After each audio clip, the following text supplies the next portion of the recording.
you take what you can get. If you can shoot down a drone, it counts.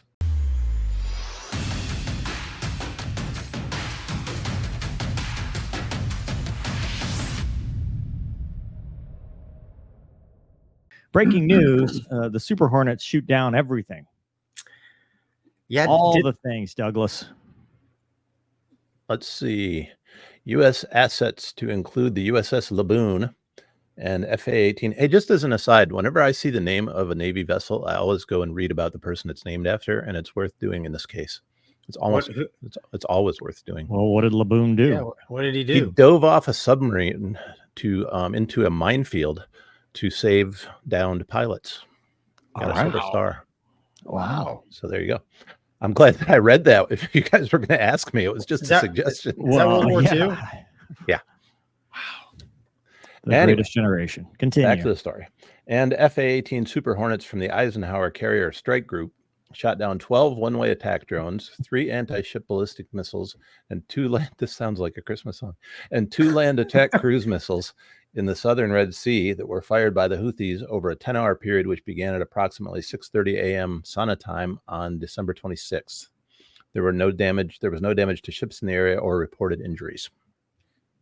Wow. Okay. So far the kill total is Raptors, balloons, Super Hornets, a bunch of other stuff, plus drones, plus missiles, plus all this stuff. That's crazy. I wonder what kind of anti-ship missiles. I mean, it just says the Exocet, of course. MiG-28, that Houthi F5 launching the Exocet anti-ship missile. Like, they're legit, dude. I just made fun of their video. Yeah. Yeah. You can't let them get it close to the carrier. Well, yeah, that's pretty amazing. Wow.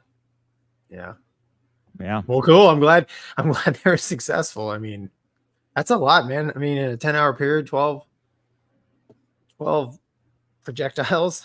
Dude, absolutely.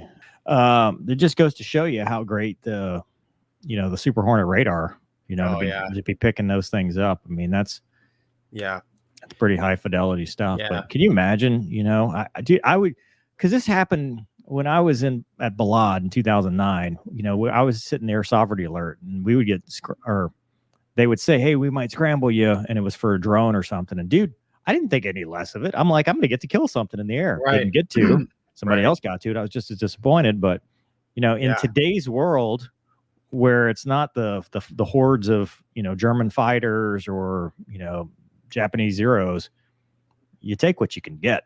And if you can shoot down a drone, it counts. Yeah. But the scary thing is, I mean, 12 projectiles coming at you. I mean, right. How did we beat the Raptor and the T-38? And we just threw a lot of T-38s at them, right?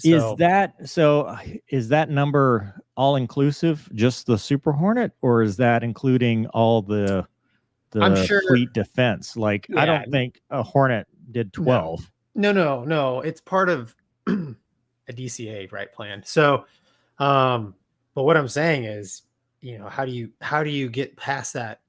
Those layers of defense. Well, I mean, eventually, right? A leaker or somebody gets by. I mean, when you're up against an overwhelming opponent like we were, T-38s versus Raptors, the best way to win is just like attrition, right? And overwhelm them, right? So play the numbers. Yeah, that's a good point. Hopefully, though, hopefully our guys and gals out there are on it every time. So that's why you need lasers, dude. Sharks with lasers. Sharks with freaking laser beams. Yeah, that's pretty wild, man. Hopefully, like I said, man, I'm looking for de-escalating news instead of escalating news, because 2024 is right around the corner. I don't think we're going to hear that, but I like where your head's at.